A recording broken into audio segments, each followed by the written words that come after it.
Alliteration activation. Mastering descriptive language in English. Hello, language learners. Today, we're diving into a powerful technique that can bring your English language skills to the next level. Alliteration.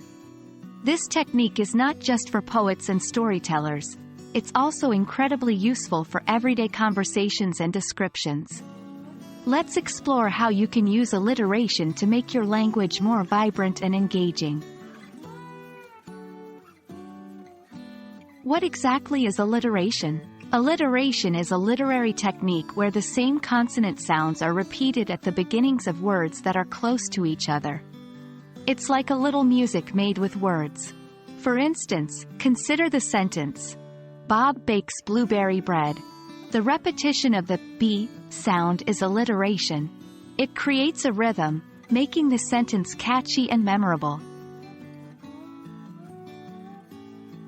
Alliteration is more than just a literary technique. It is often used in everyday English for different purposes. It is used in tongue twisters to make them tricky and fun, like, Peter Piper picked a peck of pickled peppers.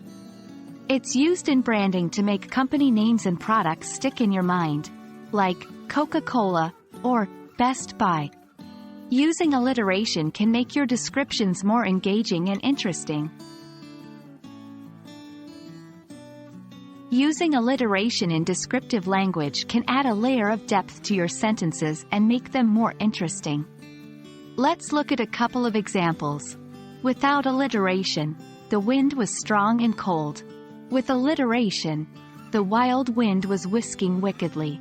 In the alliteration example, the repeated W sound not only emphasizes the harshness of the wind, but it also makes the sentence more appealing and memorable. Now it's your turn to practice alliteration. Try to come up with an alliterative sentence about a cat. For example, curious cat crept cautiously. And that's our journey through alliteration.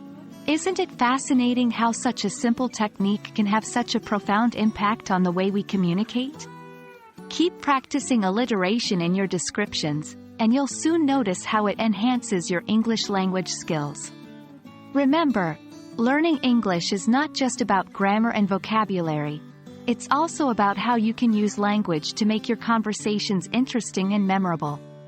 Thank you for joining us today, and we'll see you in the next video. Happy learning!